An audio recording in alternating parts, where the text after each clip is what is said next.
What's up, fam? I'm back with another broadcast.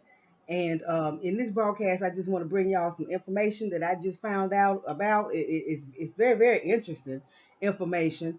Um, and I want to bring it to y'all so I can keep y'all up to date on everything that's going on as far as the election is concerned, and as far as the candidates are concerned, and as far as mainstream media doing everything that they can to push Kamala Harris. So now we got all of this propaganda because Kamala Harris is a top cop. So now we got all this propaganda being pushed by mainstream media, and they just flat out now just doing all kind of weird, crazy stuff that doesn't make any sense, stuff that people can't follow, that people don't understand, and all of it is in an attempt to blacken Kamala Harris up, to make Kamala Harris appear to be a black woman. Um, so that she can then appeal to the black masses, and particularly black women, because we've already talked about the sister girl scam. We've already talked about how they're gonna do this whole sister girl con, and she got to be black because she went to a HBCU, and she pledged with a black sorority, aka, and all that. None of those sororities are black. All of those are Greek sororities. Black folks don't have sororities. Okay, that's not something that we do. You understand what I'm saying? That's something that we got from white supremacy here in the United States. That was their way of propping up certain black people that would go along with the program and go along with status quo and all of that, and they call them the boule. But anyway, so you already know that they're gonna try to use this whole sister girl scam and everything to reach out to black women, to get black women to come out and vote for Kamala Harris. Well, now they've decided that they're gonna go in another direction, and they're gonna push blackness on her in another direction through her so-called Jamaican connection and her Jamaican lineage. Okay. Before I get started, I want to say hello to everybody. I hope everybody's doing well. I hope everybody's staying safe. I hope everybody's being smart.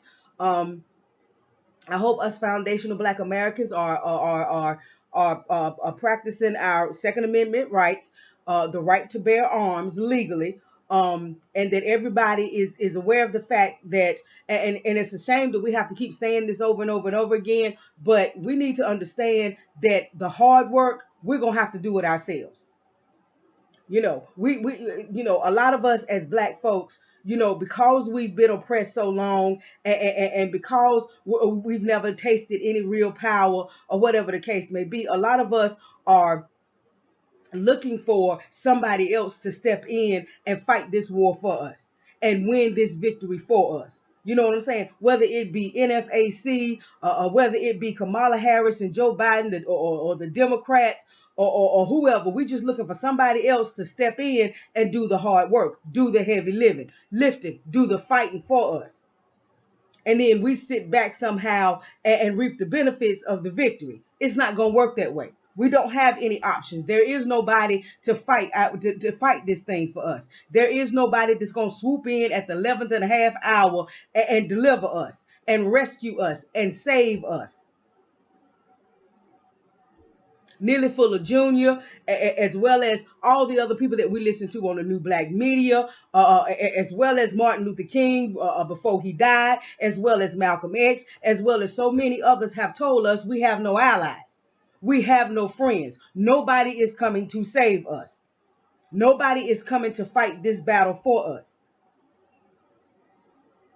And white supremacy keeps trying to give us this illusion that we have other options.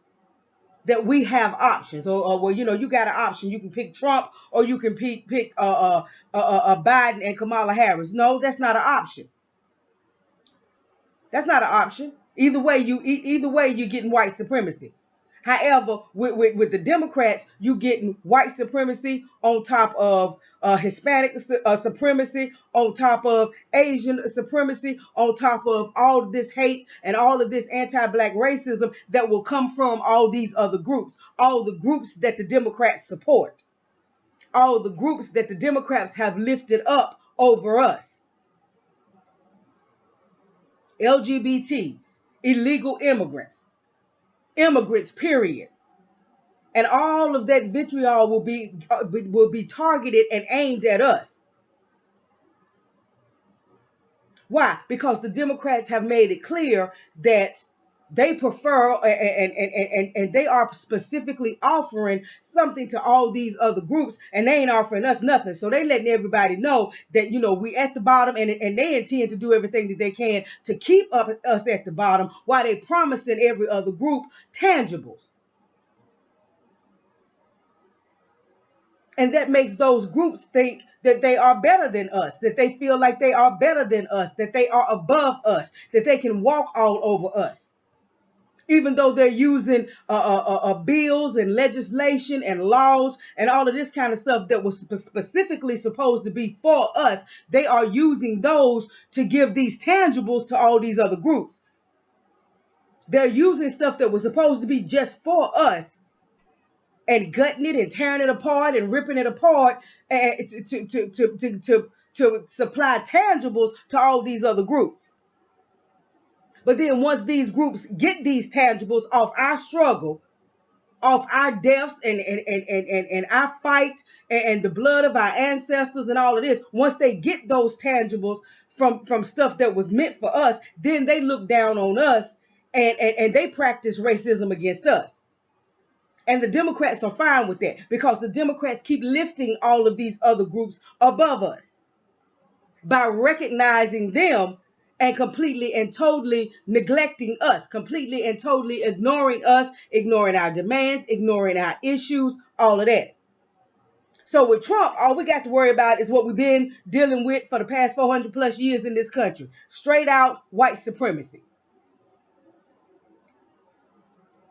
We know that enemy. We are aware of that enemy. We have been fighting that enemy for years and years and years, for centuries. We've been fighting that enemy. Okay?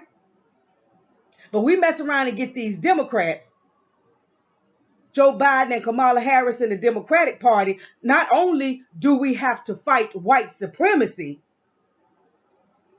but we have to fight the anti-black racism that's coming from all these other groups that they're lifting up above us. So we're going to have it coming at us from all sides. All angles it'll be coming at us under the Democrats. And I'm not, and that's not a promotion of Trump. That's just the truth. Trump has been good for the black community. Trump has been good for the black community in the simple fact that Trump has waken us up to the fact that white supremacy is real. It still exists. After we had Obama lie and tell us that we were living in a post-racial society. That we were living in a society after racism. A society, quote unquote, I guess, that was supposed to be devoid of racism and white supremacy.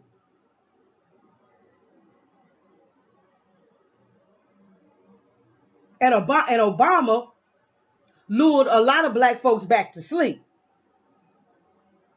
And because the racism was so hidden, and because they did put a quote unquote black man in the White House and all of that, a lot of us actually fell for, I didn't, but a lot of us, meaning us black folks, actually fell for that trick that we were living in a post-racial society, that racism no longer existed, that racism had finally been confronted and had been beaten.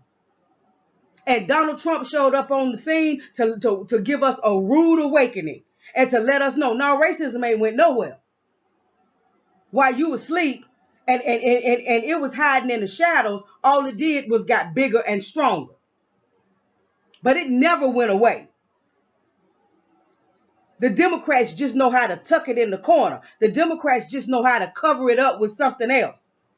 The Democrats just know how to paint it black and put a black face on it. And a black voice and a black body to it. But it ain't never went nowhere. And Donald Trump gives us that rude awakening so that we realize that, yeah, white supremacy has always been our biggest problem, and it's still our biggest problem. And we still got a fight on our hands. So as black Americans, yes, Donald Trump has been very good for us. We need Donald Trump. We need that stark in your face. This is what you got to deal with. We don't need Democrats coming in making false promises, making empty promises, making false claims, telling lies, putting out a whole lot of propaganda, stroking our egos, offering us a whole bunch of symbolism and all of this kind of stuff. And at the end of the day, they're not going to do anything for us. And they are just as for policies and laws that attack black people and target black people and disenfranchise black people just as much as the Republicans. They just going to do it kind of quietly. So black folks need this hardcore racism.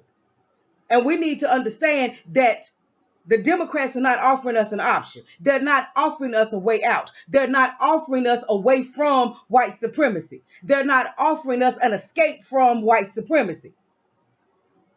All they're offering us is a different version of white supremacy.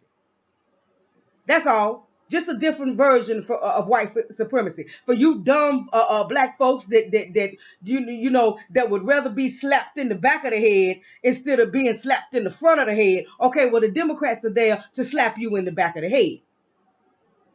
But what you got to understand is whether you're dealing with Trump or whether you're dealing with the Democrats, you're gonna still get slapped upside the head.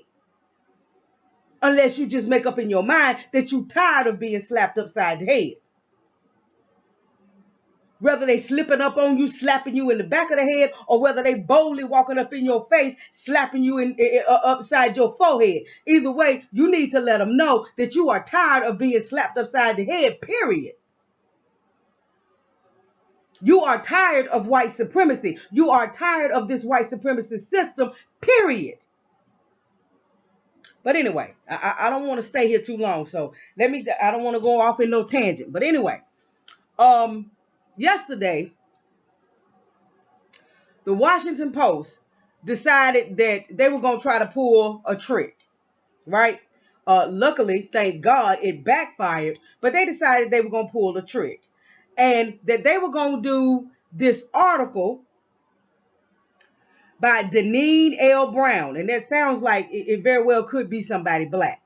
This Deneen L. Brown sounds very much like she could be a black person. But anyway, that's who the article is by. It was done August 19th, 2020, yesterday. And this is the caption. Scamala Harris's dad was from Jamaica. So they making it sound like Scamala Harris's dad is dead. He was from Jamaica. No, the man is still from Jamaica. As far as I know, I ain't heard nothing about Scamala Harris's daddy being dead. So it's not he was from Jamaica. He's still from Jamaica. Anyway. Where a fierce woman warrior once fought slavery. And they have this picture here where they have taken the picture that I think this is when Kamala Harris and Joe Biden did their first appearance together in I think it was last Wednesday, right after he announced that she was his pick. Well, they take this picture of her sitting on the podium just looking at him and with this smile on her face, this beatific smile on her face and all of that. Well, they took this picture and they decided that they were going to juxtapose this picture beside the picture of Queen Nanny of the Maroons. A Jamaican, she was an ex-Jamaican slave who escaped. Her and her brothers got together and they formed this Maroon Town in the mountains of Jamaica. And Jamaica eventually classified her as a national hero and put her image on one of their banknotes. So they have taken this image of this of Queen Nanny, and they have juxtaposed Kamala Harris's picture beside it, like there's supposed to be some kind of link or some kind of connection or whatever to Kamala Harris and this ex-slave. Right? And I'll give you a little bit more history on Nanny in just a minute. But this is how she starts the article. She was a warrior. The Harriet Tubman of Jamaica. Well, if she was the Harriet Tubman of Jamaica, then she would have shot Kamala Harris. Because Kamala Harris is the type of person that Harriet Tubman would have shot. Because she's a collaborator. You understand what I'm saying? Now, remember the last video we just did where we gave these people the benefit of the doubt and we let them have their argument and we decided that we was going to play along. Okay, she black. Well, if she black, then that means she truly a coon. She's truly a black collaborator. And we all know what Harriet Tubman would have done with a collaborator. She'd have shot her.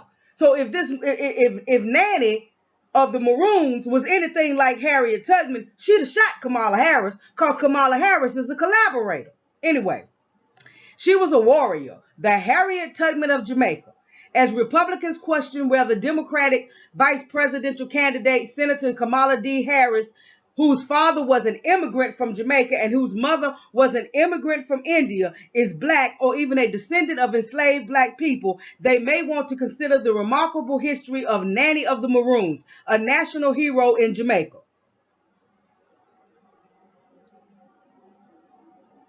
And then it goes on to talk about Nanny and to tell, you know, most of her story, to tell Nanny's story. And I'm not going to read all of this. I'm going to have it linked in the description box and y'all can go back and read it. But it goes on to tell her story, and it goes on to talk about where she came from, where she was kidnapped from, where she was enslaved, and all of this. But throughout the telling of the story of Nanny, they keep putting these pictures of Scamala and her family in here. Like they got this 1965 picture of Donald Harris, that's Scamala's daddy, holds his daughter Scamala.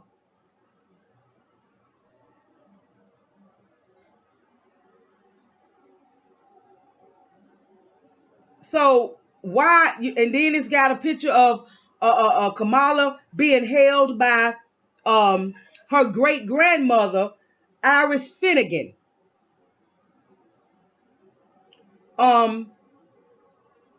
It looks like that picture might have been taken maybe around 1965 or 66 or whatever. And when you look at this lady, her great grandmother, Miss Iris Finnegan, when you look at her face, she actually looks like a female Mahatma Gandhi.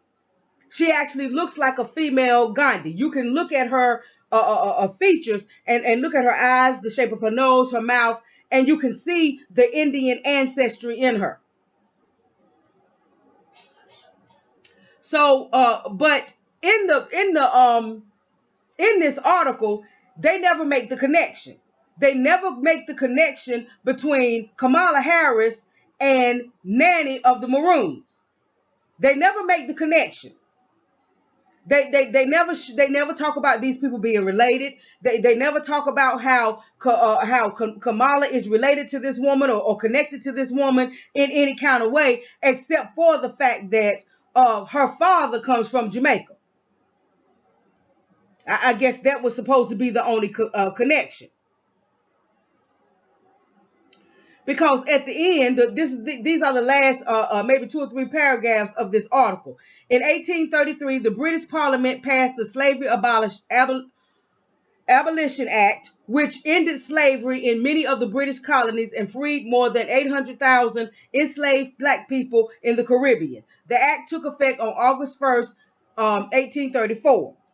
In 1982, Jamaica conferred upon the Right Excellent Nanny of the Maroons the Order of the National Hero, according to the Jamaican Information Service. A grave in Moortown, Portland, marks the burial site of Nanny. It is engraved with the inscription, National Hero of Jamaica. Beneath this place, known as Bump Grave, lies the body of Nanny, indomitable and skilled chieftainess of the Windward Maroons who founded this town. And that's how it ends.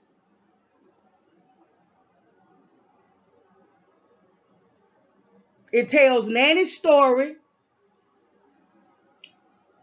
It has people from a column talking about Nanny. Nanny was real, not a myth. According to a Jamaican Gleaner column, yes, there are fabulous folklore and fantastic tales, stuffs that legends are made of about her. The stories of her indomitable spirit and exploits are many. Her undaunted metal and iron fortitude made her catch bullets with her backside, one story goes. She was said to have supernatural powers that drove fear into the hearts of the British, the Gleaner wrote, but myths apart, Nanny was a live and breathing woman.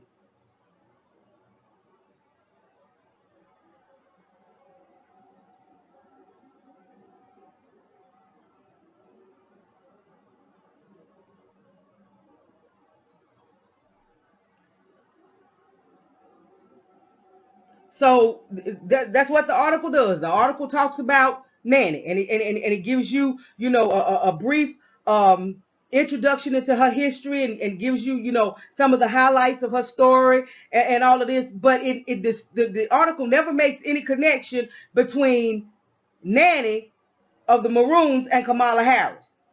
Never makes any connection, never shows how they're connected, never explains the reason why Scamala Harris's name was ever interjected into this article, why this article was even written, because it's written to make it sound like it's some kind of comparison or something between Nanny and Scamala Harris, but the article doesn't do any of that. Doesn't go into any of that. And like I said, I'll have the link to this article in the description box. You can go read the whole article, because all you're going to read is a brief history on Nanny, right? But let's go a little bit further. And let's see how people, because this is Jeff Bezos' Washington Post, and we all by now know that Jeff Bezos is a sworn enemy of Donald Trump. We all know that, okay? So at this point, they'll do what mainstream media will do, whatever they need to do, or whatever they can try to concoct or come up with. You understand what I'm saying? To try to push this Biden-Harris ticket, because the mainstream media is as leftist as it gets, right? Well, Professor Black Truth calls mainstream media the propaganda arm of white supremacy. That's what he calls it, the propaganda arm of white supremacy, right? Okay, but let's see what's being said about this article, and how folks are feeling about this article, and whether or not this article was well received. Okay, now first I want to go to the WashingtonExaminer.com. And this is in the opinion section by Beckett Adams, commentary writer, and this was done today.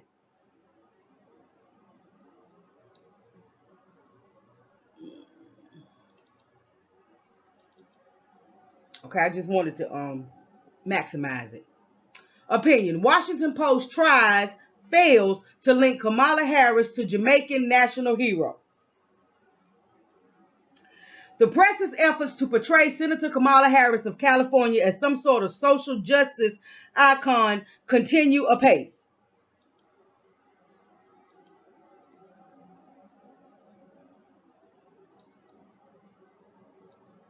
The problem is that Harris, with her long history of abuses as a corrupt prosecutor, makes it that much more difficult, forcing certain news outlets to scourge for whatever they can.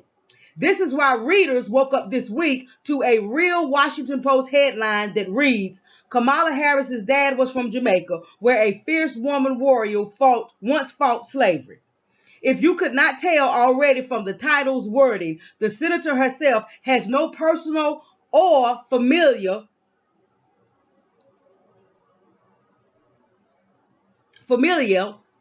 connection to said fierce woman warrior. The connection is Jamaica. That is it. Nothing more. The Washington Post article is essentially a game of 6 degrees of Kevin Bacon, and it is all in service of portraying the former prosecutor who imprisoned innocent people as some sort of anti-slavery champion. Now, the Washington Examiner is going in.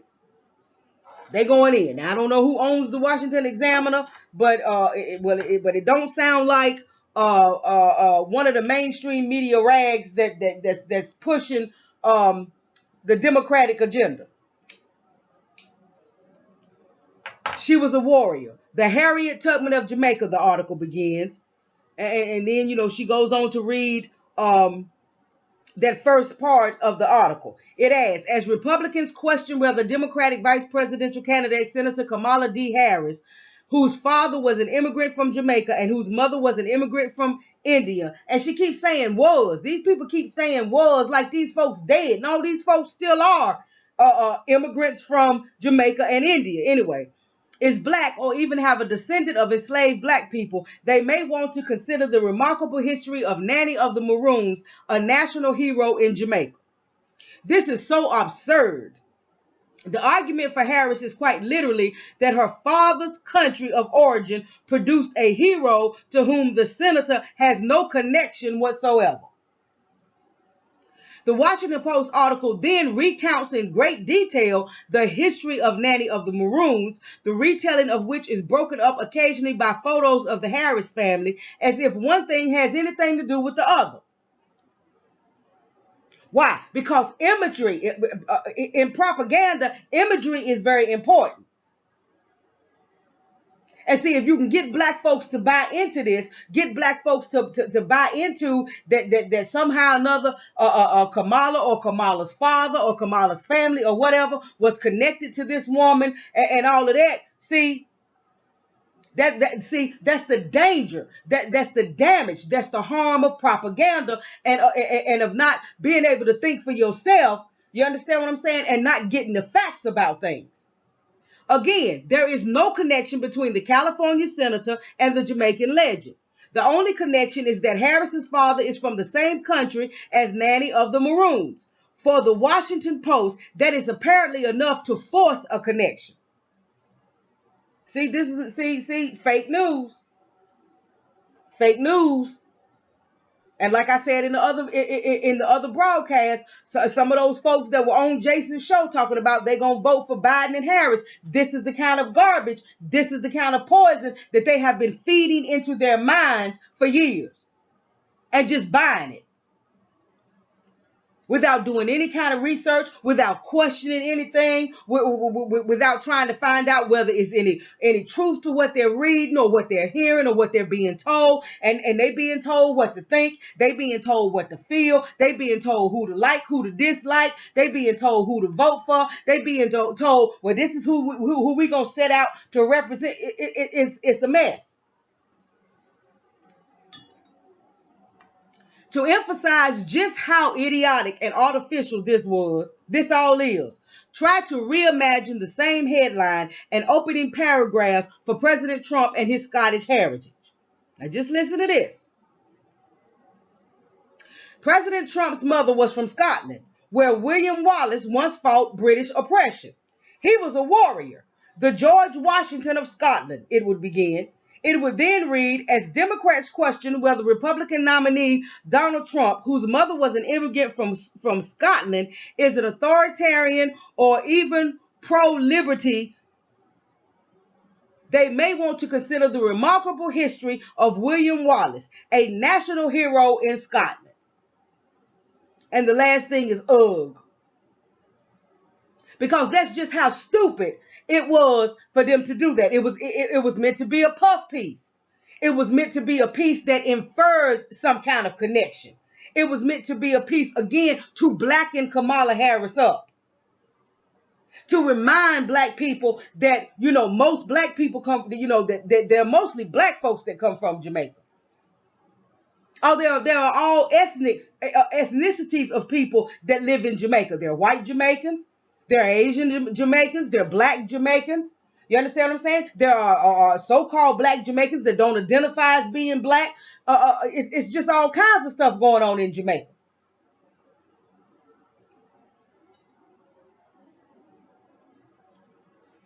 But this is another one of their desperate attempts to blacken Kamala Harris up so that she can appeal to black voters, and especially black women voters. That's the reason why they use a woman national hero, Nanny of the Maroons, instead of dealing with one of the black men.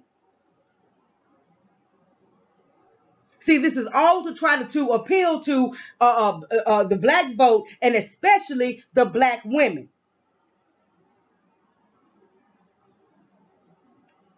But let's go on. Let's see who else has something to say.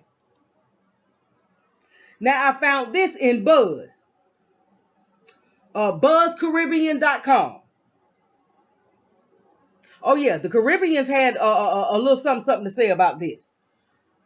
Washington Post gets trolled for the bizarre feature on Scamala Harris's Jamaican ancestry.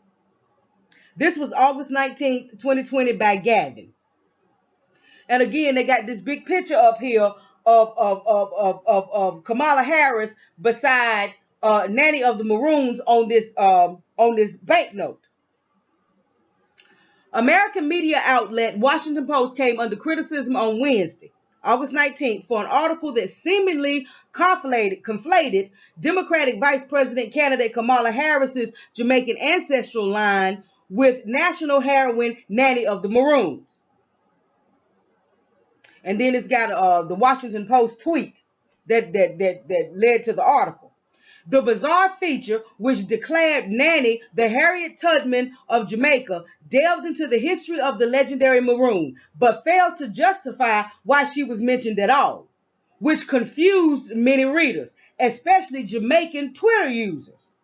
The article gave little mention to Harris's Jamaican family outside of imagery, which further fueled the chaotic attempt to fuse both personas. See, that's what they were trying to do. They were trying to fuse these two people, Nanny of the Maroons and Scamala Harris, in your mind, so that you could make some kind of connection in your mind, that you somehow connect these two in your mind. Why? In an attempt to, again, blacken her up. In an attempt to act like because she has some Jamaican ancestry, then that automatically means that she has to be black. And then also to make some kind, to maybe cause you maybe to infer that she's some kind of heroine, or she's some kind of warrior for social justice, or something like that. Anyway, let's keep going. Now, this is what one Twitter user by the name of Amanda at AMXN the DA Taylor. The side by side. Excuse me? And then she puts up a picture of a screenshot of the Washington Post slave article. As Republicans question whether Democratic well, that's the same thing that they put how the article began. Jamaicans and the wider Caribbean diaspora outright questioned the Washington Post's connection between Harris and Nanny, as there is no known geological link between the two women. A Windward Maroon. This is somebody from Twitter called a Windward Maroon at Andre Demos or Demise. Number one, he puts, what in the fuck does Scamala Harris have to do with Queen Nanny? Number two, do they realize that as part of their truce agreement, Queen Nanny's Maroons helped uphold slavery in Jamaica? And I'm going to bear that fact out in a minute when I give you a little bit more background, a little bit more information on Nanny of the Maroons. In a way, some Twitter users have sought to rationalize the feature as an introduction to Jamaican history for American readers on the heels of Harris's monumental nomination. Where the lines fail to overlap is why, out of all the influential Jamaican women to choose from, was Nanny specifically used. They even got a screenshot here of Tariq's Twitter. Oh, hell no. They are trying to spin Kamala's Jamaican heritage and compare it to the women who fought against slavery. Kamala's family descended from slave owners.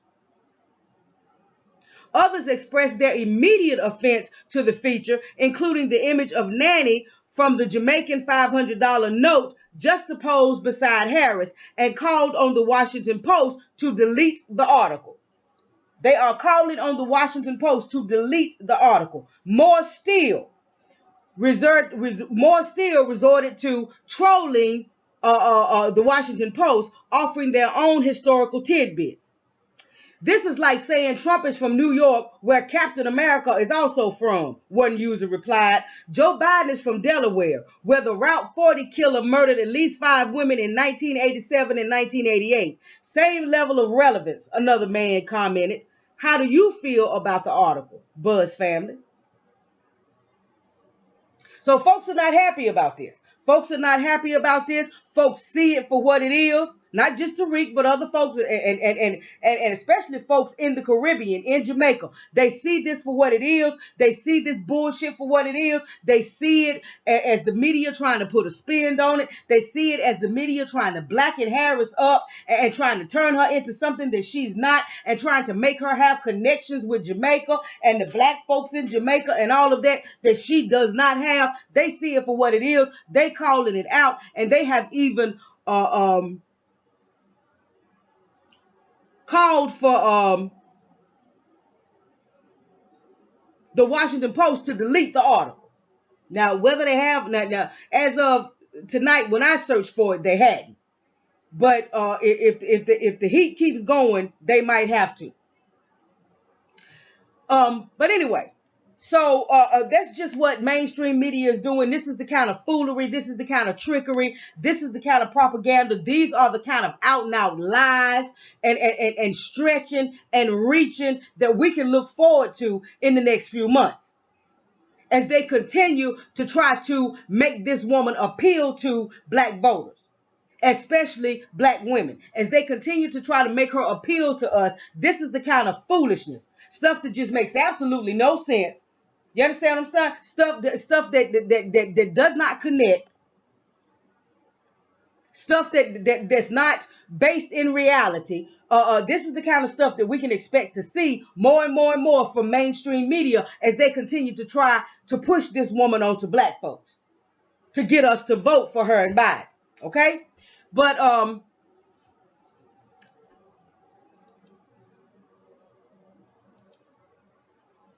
and I'll read just a little bit to you of some of the information about Nanny.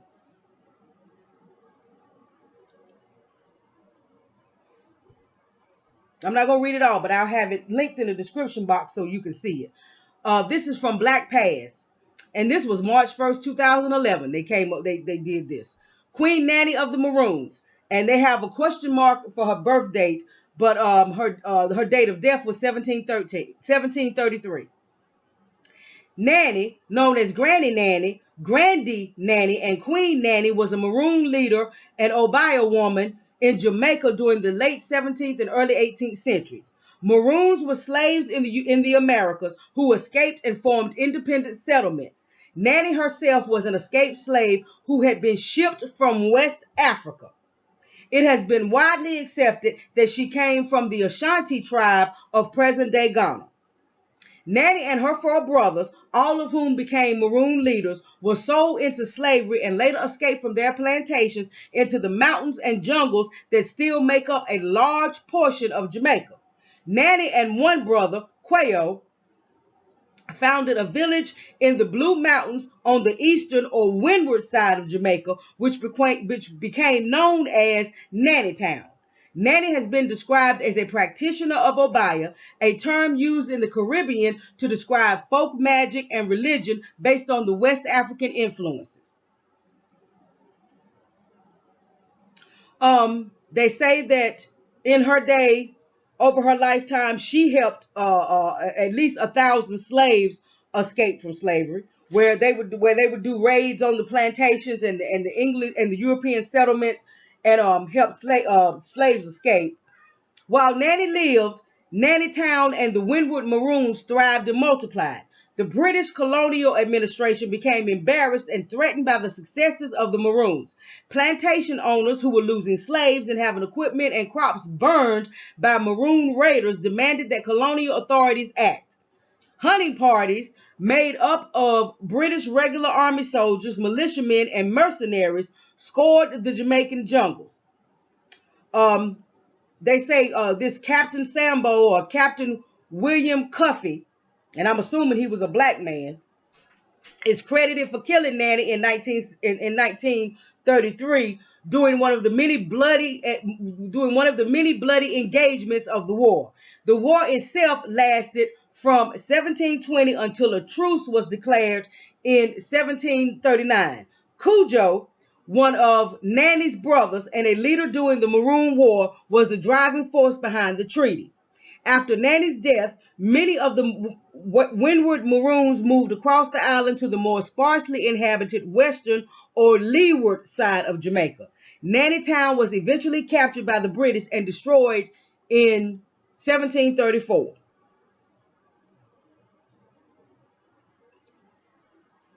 Nanny's life and accomplishments have been recognized by the government of Jamaica, and she has been honored as a national hero and awarded the title of Right Excellent.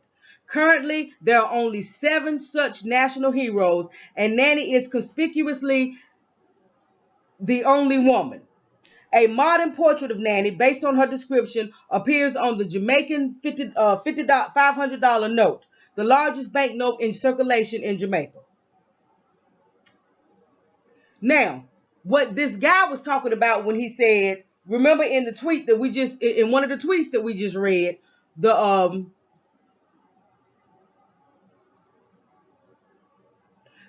wayward Maroon said, one, what in the fuck does Scamala Harris have to do with Queen Nanny?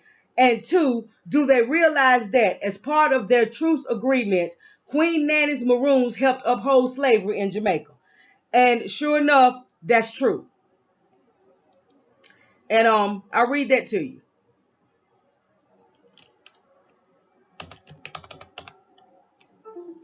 Hold on.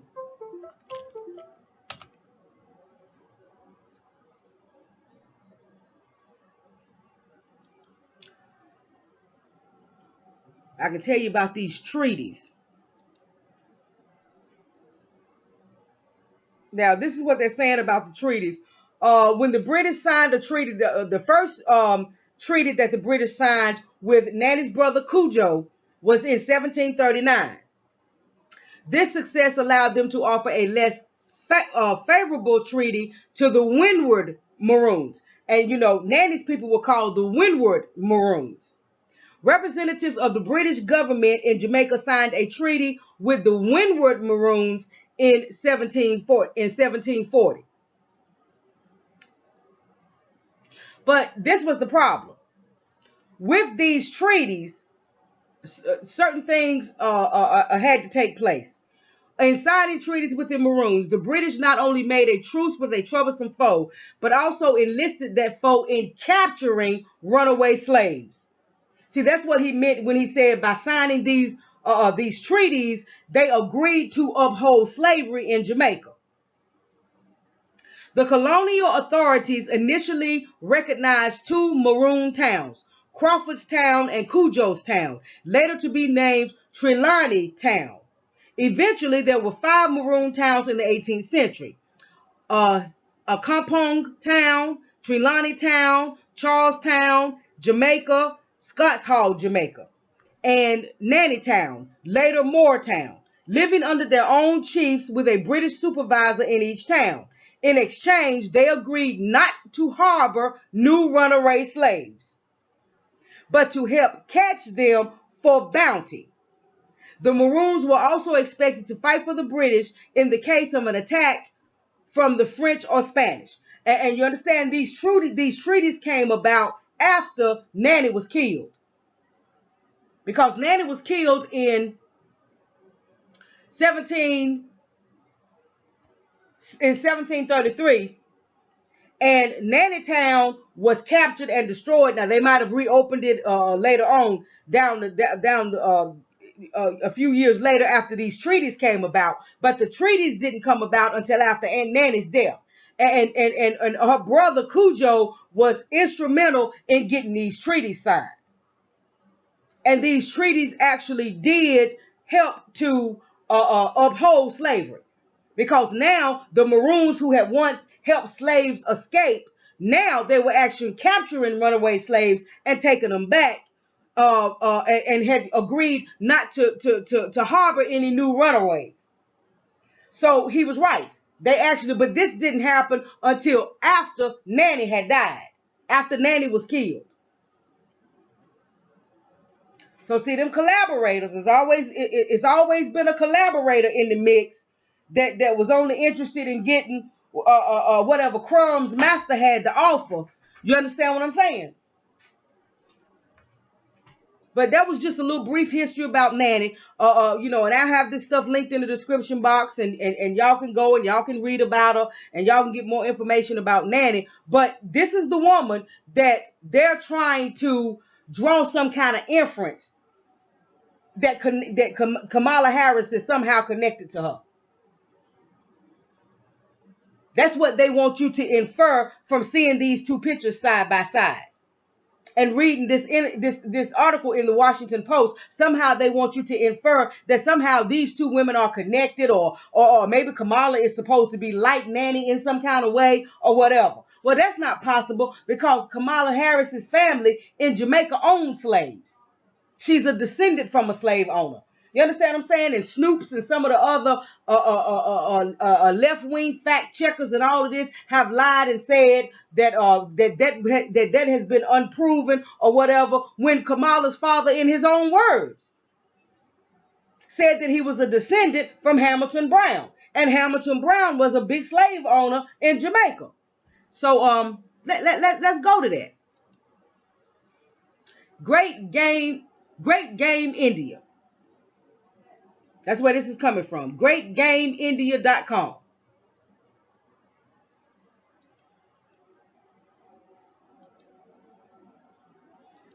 And this will be linked in the description box as well. Proof Scamala Harris' ancestor was infamous white slave owner in Jamaica, Hamilton Brown.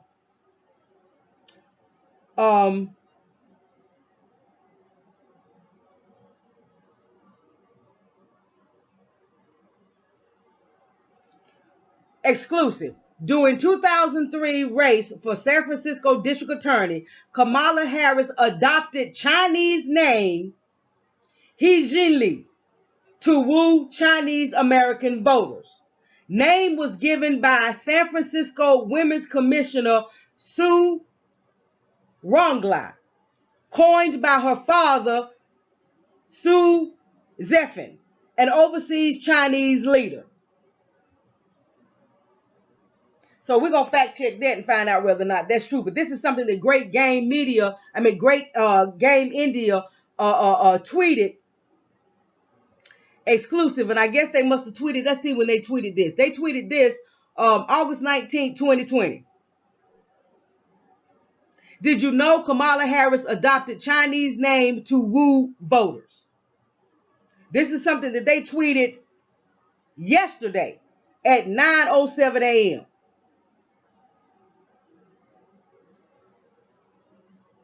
He Jinli, the Chinese name Scamala Harris adopted during her 2003 run for San Francisco District Attorney. Let's see if we can find out anything about that. Hold on, y'all.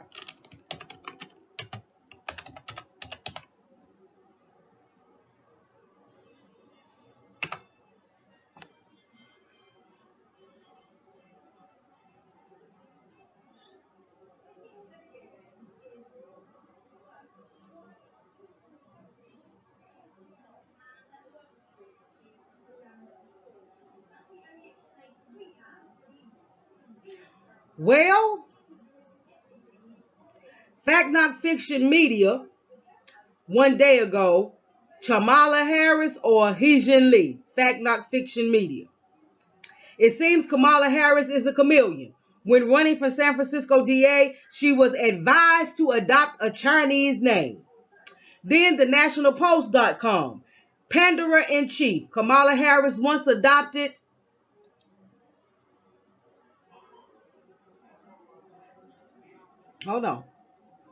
a Chinese name to win Chinese votes. The move is just the latest example of Harris's phony politicking and further obscures claims she's the first African American pick for vice president. During the 2003 race, which Harris won by less than 1 percentage point, she adopted the Chinese name He Lee in a calculated attempt to secure more votes from San Francisco's sizable Chinese community. Well, she is Asian.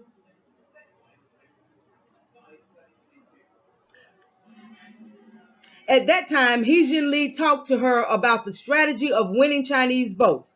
She suggested that He Lee choose a unified Chinese name that would be easier for Chinese voters to remember.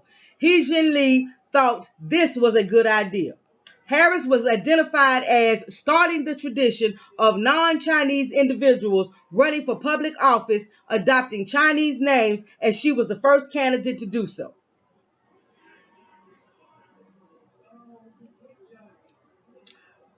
Um, so that's the second article that I seen on it.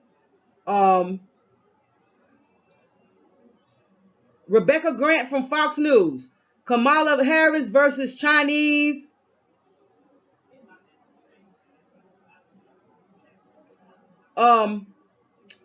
She says Harris, who says her first name Kamala stands for lotus flower, branched out and chose He Lee for her Chinese ballot name. So it's enough for people reporting on it.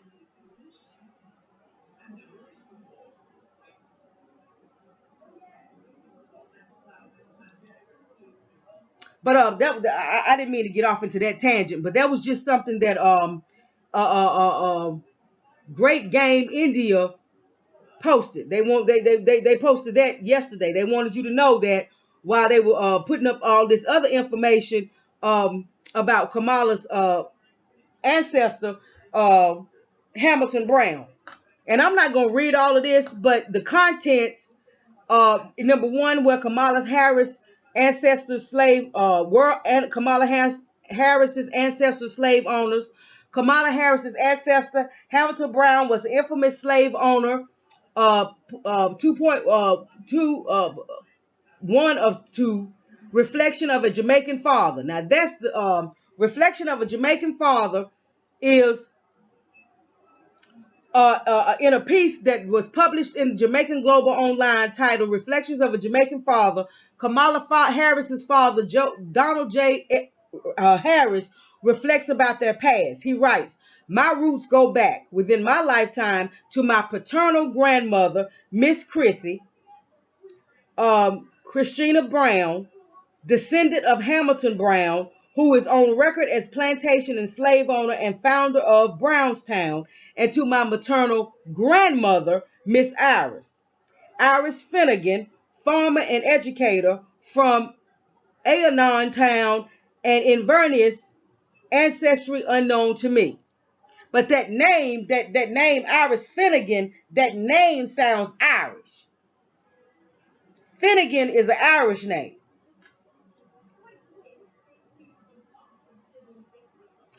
Then they got a link here to Jamaican Family Search, where they get excerpts from the slave registry in the National Archives from London, and it lists the names of the slaves that this man Hamilton Brown owned.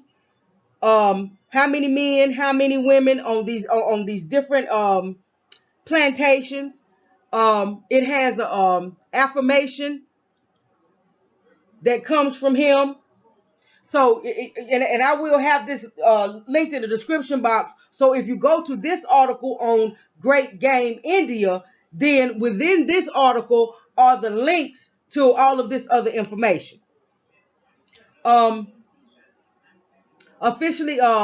Brown officially swore to owning slaves. Hamilton Brown officially swore to the authenticity of this record, stating, "I, Hamilton Brown, do swear that the above list and return, consisting of 2 sheets, is a true, perfect, and complete list and return, to the best of my knowledge and belief in every particular therein mentioned, of all and every slave possessed by me as owner, considered as most permanently settled, worked, and employed in the parish of St. Anne on the 28th day of June 1000 817 without fraud, deceit, or evasion. So help me God. Sworn before me this 24th day of September 1817.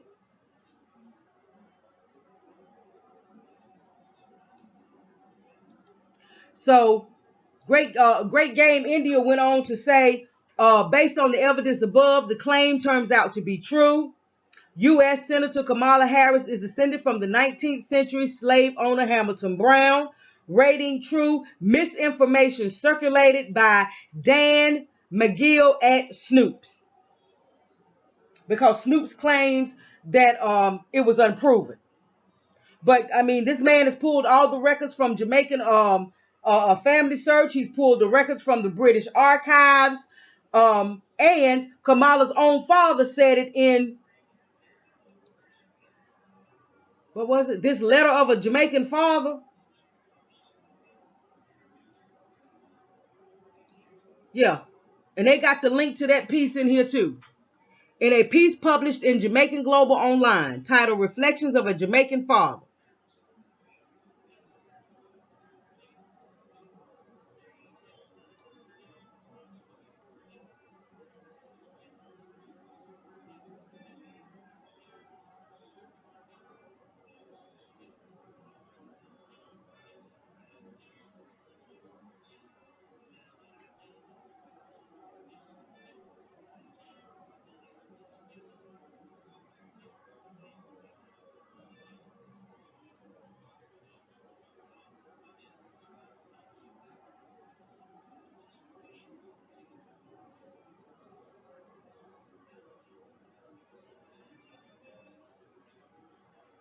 Right. My roots go back within my lifetime. Now I'm reading directly from the article now.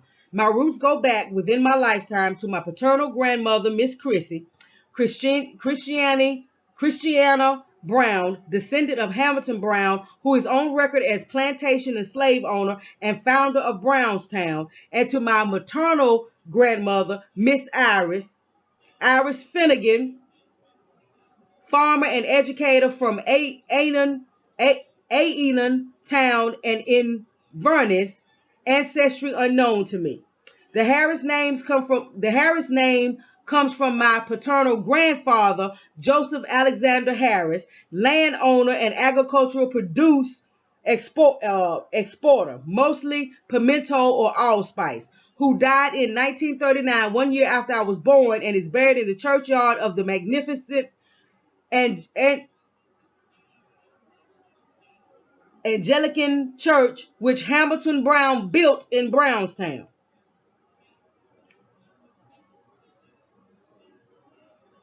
And again, that Finnegan name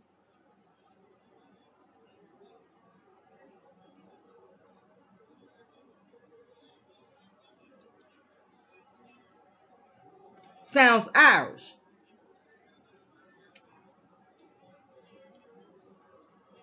So let me tell you this that I learned from the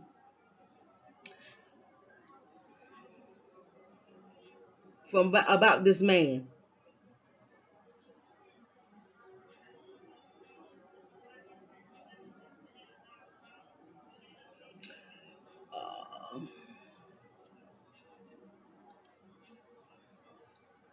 Hold on, let me get to that part in the story. Hamilton Brown owned more than 100 slaves. According to the Jamaican Family Search, Hamilton Brown owned more than 100 slaves on several plantations.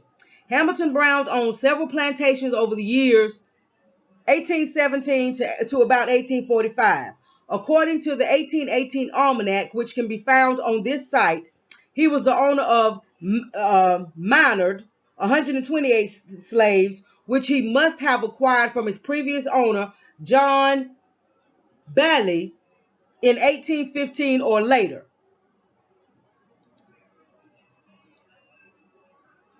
The number of slaves on this estate approximates the number of slaves in one of the registers attributed to his ownership, 124 slaves. The other register, 86 slaves, cannot be assigned to any estate, although he is listed in almanacs for subsequent years of as owning several: Antrim, Greer Park, Collinston, Little River, Retirement, and Unity Valley. Here is a full accounting of the slaves owned by Hamilton Brown, according to the National Archives in London, as of June 28, 1817, in the parish of St. Anne in Jamaica. And it gives you the list where you can go and actually see the names, and it tells you the age and whether it's a male or female. Legacy of British slave ownership. Hamilton Brown's slave owning shows up in other records as well. According to University College London's project, Legacies of British Slave Ownership, Hamilton Brown was instrumental in the importing of several hundred laborers and their families from Ireland to Jamaica between 1835 and 1840. The project describes Hamilton Brown as a major attorney and resident slave owner in Jamaica. So I'm wondering if somehow or another some of them folks didn't get mixed up there, because like I said, his maternal grandmother.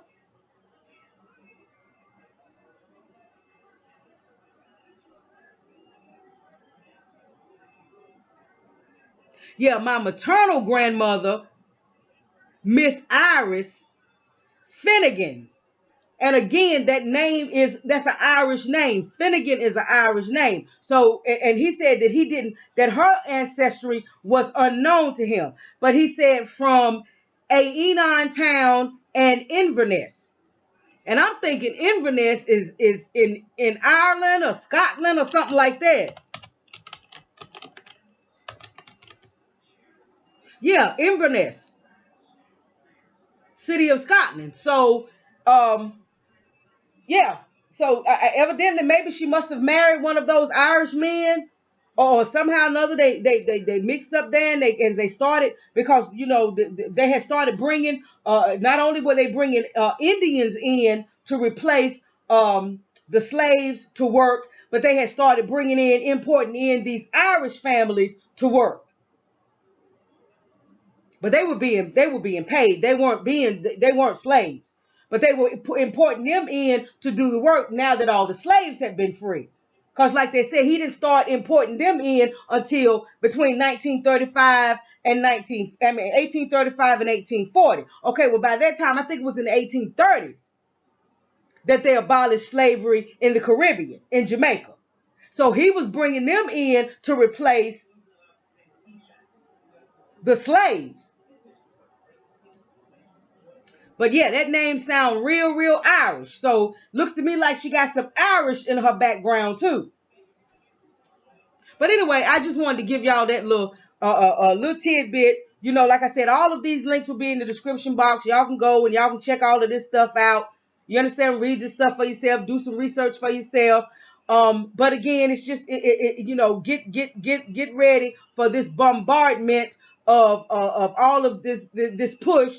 And all of this fake propaganda and all of this from mainstream media trying to push Scamala Harris onto black people, trying to blacken her up. You understand what I'm saying? To try to make her look like she a sister girl or whatever.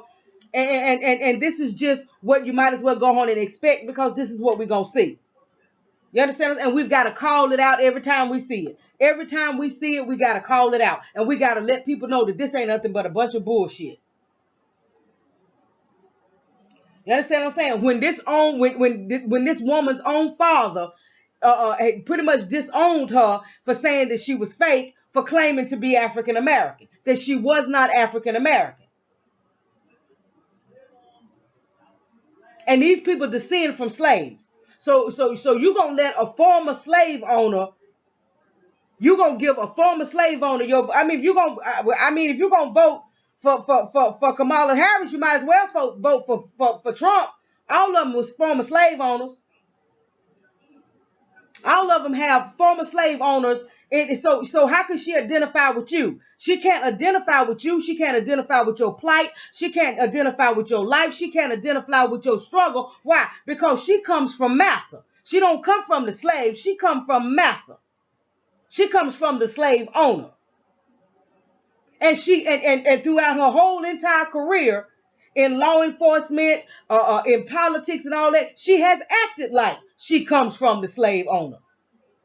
She has acted like she comes from the slave owner, and she's made it her business to see to it that she ushers all of these black folks right back into slavery.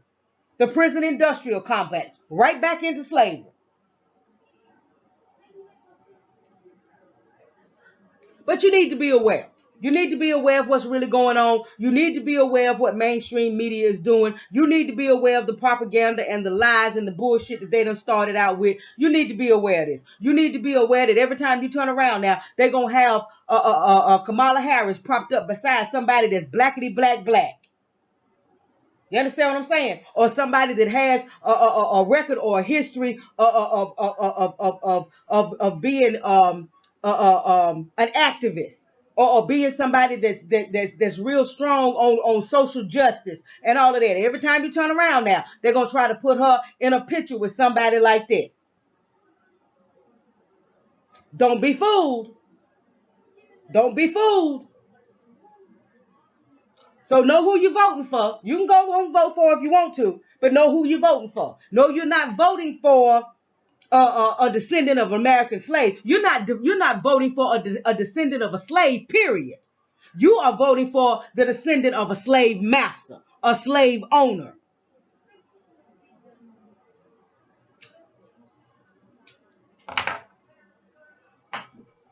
So know who you're voting for. Okay? But that's the information I wanted to bring y'all. Everything will be linked down in the description box. Y'all like this video. Please share this video. Again, have these conversations. Let people know what's going on. You understand what I'm saying? Let people know that shit is not what it appears to be. You understand what I'm saying? Let folks know that mainstream media is getting desperate now because they pulling. I mean, they pulling shit out of the air. They pulling stuff out of the atmosphere. Because to pull that out of the atmosphere and somehow try to make a connection between Scamala Harris and Nanny of the Maroons, just because Kamala's daddy is from Jamaica. I mean, they reached up inside their own behind and pulled that out. And folks are just not buying it. Folks are just not going for it. Folks are calling it out for the scam and for the foolishness and for the con and for the trick bag that it is. So y'all make sure y'all share this. Y'all make sure y'all share these posts and share these links that are gonna be in this description box. Have these conversations. Remind people that when you're dealing with Scamala Harris, you're dealing with a slave owner. You dealing with a master for show. You dealing with a descendant, not a descendant of slaves, but a descendant of slave owners. Remind folks of that. Remind folks that that's the reason why she has no problem ushering black folks right back into slavery, right back into chattel slavery. Because that's what the prison industrial complex is. It's chattel slavery.